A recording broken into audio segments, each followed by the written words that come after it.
Well, shalom to all of my Israel friends. It's great to be with you by the wonders of modern technology, and what a fantastic opportunity it is to think that I could be sitting in my home office here in I was going to say Scottsdale, but I don't actually live in Scottsdale, Arizona. I live in a place called Gilbert, which is about let me think, 45 minutes away from Scottsdale. I'll show you what my view is outside my window now. You can have a look. It's part of our home right there. And I'm in my office. Thankfully, my sweet wife built me an office outside so I can come here and work quietly because we have lots of kids running around. But anyway, I guess I should introduce myself. My name is Aiden O'Hare. I'm the Executive Vice President Sales of Forever, and you've always asked me if I could share a few thoughts with you about what I've seen to be successful around the world and what I've seen to work in people's lives in Forever. Now, I don't mean to suggest that I'm an expert. I think that we're all just friends trying to get this right, and I'll just give you some observations that I've made as I've moved around. But before I do that, I want to say a massive congratulations to all of you at FLP Israel for your success this year. It's been incredible to see that. And in fact, just prior to this call, I was looking up some totals and working on some things, and I don't know if I've got this exactly correct, but my numbers are telling me you guys are up about 48%. 48%. I just had to double check that because that was a lot. So congratulations. I've seen you guys heading over 5,000 cases twice last year is incredible. And so well done to each one of you. Now, I remember it wasn't that long ago that those numbers just seemed so far out, so out of your ability to get to it. And thanks to a lot of things, and thanks to maybe new leadership and some new attitudes and some hard work. But most of all, thanks to each one of you for being innovative, creative, and positive as we've gone through this unique time with the lockdown. I know that's not easy, and I understand that you guys are pretty tightly locked down at the moment, and that's frustrating and it's challenging, and it's at points it's I don't want to say depressing. That seems like a strong word, but it does get you down when we can't interact, be together as we normally would like to be. But we're making our way through. I am confident, and I've always known this, that we will get through this. The question is what we will learn from it. It's never been a question in my mind is will we get through. The question really is what we'll learn from it and how we'll apply that into our lives going forward. Now, as a company, we're looking at that. As a company, we're looking at ways and observations that we made over the last sort of year, and learned how FBOs adapt to these new surroundings, what they enjoy, what is beneficial in their lives. And we've done our best to, really observe what's been happening as we make some changes, some possible changes to the way that events are put together, what the experience looks like when we travel, how different incentives can motivate people at different levels, all these things that we're learning from this unique time. But ultimately, what we are learning is that Forever has a number of tools that help people to get what they want, and that's just a deeply rewarding and humbling experience to be able to see that our business offering is so popular around the world. So we're grateful for all that you guys are doing to push that forward. It's amazing to see how sales are increasing in Israel.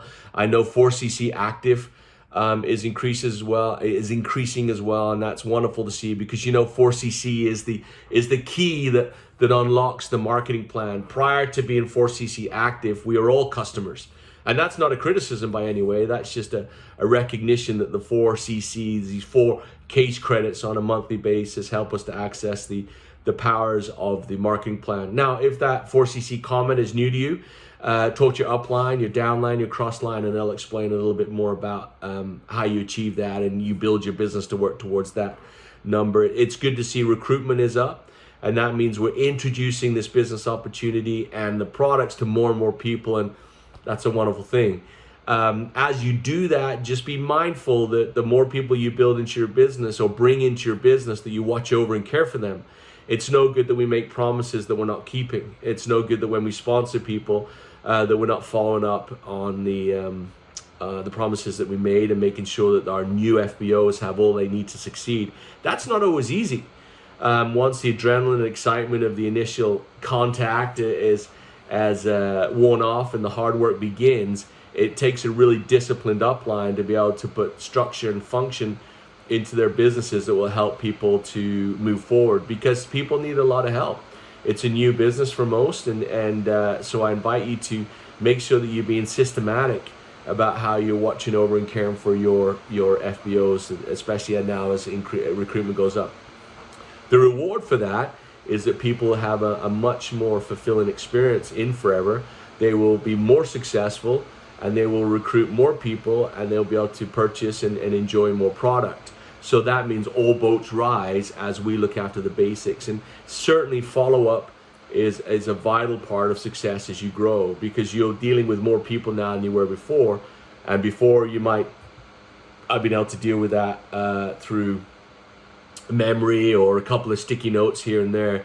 Now you have to be a bit more systematic. You have to think about how you can put, maybe larger groups together. And if you're not using technology, whether through religious reasons or whatever, you've got to think about other ways that you can communicate with your teams in an effective way. And also, never lose track of the personal nature of Forever. Personal relationships are the power that drives Forever forward. That's our USP. That's what makes us stand out from the crowd. That's something that I would invite you to really focus on. Now, it takes effort. It really does. It takes effort, especially towards the end of the day as you get tired, to be able to reach out to someone. But it's so important. It is the magic sauce for success in our business, that people know that you care and you want to help them grow. So keep focusing on that, and especially as you're recruiting more and more people.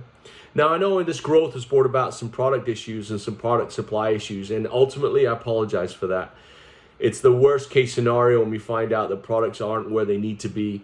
That's for a number of reasons. One of them is the complexity of geography of getting stuff to Israel, and you face that across the board, and really we're trying all that we can to do that, and Yuval and his team are working on that as well. Second thing is growth. Our company will grow between 7 and 10% in 2020, which we're thrilled about, but that puts a huge amount of demand on products going throughout the world, and including a 50% growth in Israel. So it takes us some time to ramp up to make sure you have the right product. And unfortunately, with Israel being where it is from the supply of the product, it takes months sometimes to get that corrected. Now, that's an excuse. We need to do better at that, and we are working to do better and managing the growth and supply of the product. The third thing that's really hit us too is the pandemic.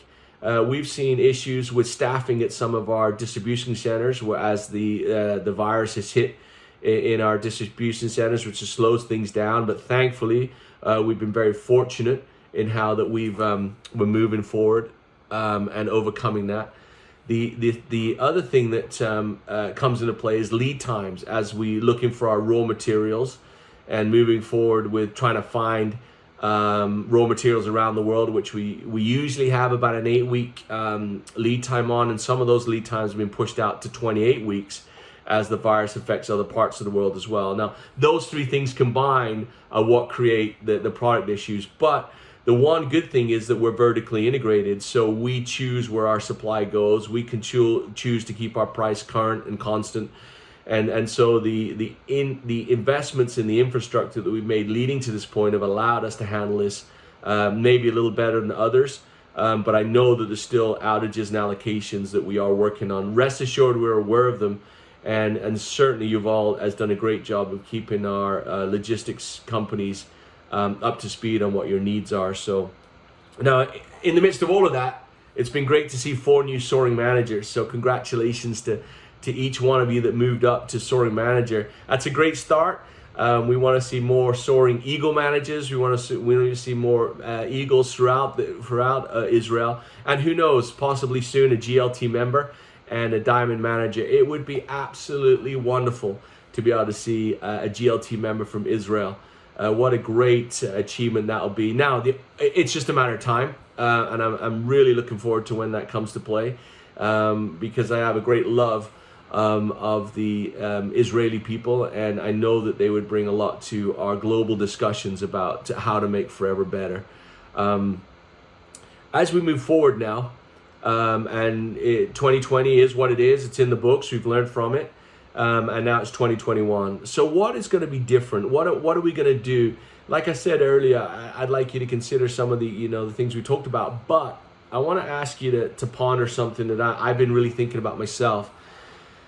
I think, and I don't have any documentation on this. I don't have any studies on this, but just a feeling that I'm starting to feel like people's motivations are changing. This isn't something that happens overnight and it's quick, and whereas people used to maybe work hard for something, whether that was a new car, a new pin level, whether that was the opportunity to be on stage or whatever that might be, those things are obviously still important in all of our lives. But I think there's something a little bit more powerful that's starting to show in our FBO's lives.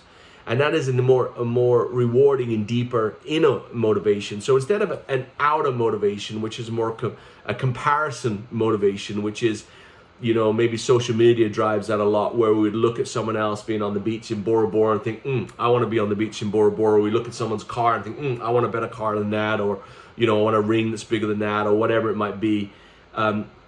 These motivations have always been there, but I think just a little bit lately, I've just started to see that it's kind of dropped for a little bit. And what's moving up is people wanting to live their lives in the way that they want to live it. This inner decision-making process. And I think this is where forever is very powerful. I think this is where we're touching on our USP, and that is we allow people to be who they want to be, where we give people the tools that allow them to succeed. And it's remarkably powerful to see that, where as leaders and as motivators and as sponsors, you can start looking at helping people to define their inner motivations as opposed to maybe a comparison outer motivation. So how do you find that? How do we find out what will really make us work harder and smarter and make those phone calls and remain excited as we push through this separated temporary time?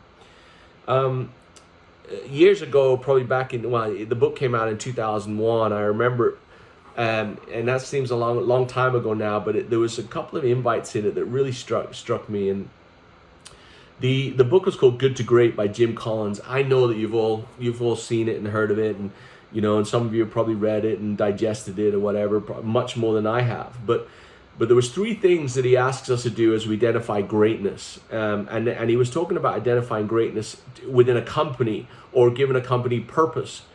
And he asked 3 questions. And I think we can apply those 3 questions to us as we try and seek out what our inner motivations are. Number 1, ask yourself, what are you deeply passionate about? What are you deeply passionate about? Not what do you like, what are you passionate about? But what are you deeply passionate about? I would suggest what makes time stand still and takes your appetite away. So what makes time stand still and take your appetite away? Probably in there somewhere is what you're deeply passionate about. Identify that.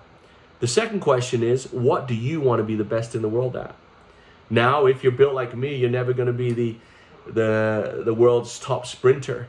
But there are things in my life that I can be the best in the world at. The best in my world. What is that? For example, do I want to be the best father? Do I want to be the best horse rider? Do I want to be the best husband? Do I want to be the best friend? The best sponsor? Whatever that is that I want to be the best at, identify that. And the last one is, what drives your personal economy? What puts money in your pocket? Because we all know in the world today, we need money. If you want a glass of fresh water, typically it costs you some money at some point along the line. So those 3 questions are, what are you deeply passionate about? What do you want to be the best in the world at? And what drives your personal economy? Those are 3 questions I would be asking myself right now. Those are 3 introspective moments that I would engage in that would help me identify what my inner motivations are. Because once I establish that inner motivation, it doesn't matter if I'm on stage somewhere. It doesn't matter if someone's calling me and saying congratulations. It doesn't matter what external recognition I'm getting. What matters is internally that I'm building something that I'm proud of and something that drives me, inspires my family. And I don't mean to suggest this is selfish, because I think that the better we are, the more sound we are, the more excited we are about what we can achieve, the greater blessing we are in the lives of those around us. I leave you these thoughts. Hopefully they're helpful. I really appreciate the opportunity to check in with you. And of course, if you need anything, you just let us know and we'll do everything we can to help you. In the meantime, shalom, good luck, and we'll see you soon.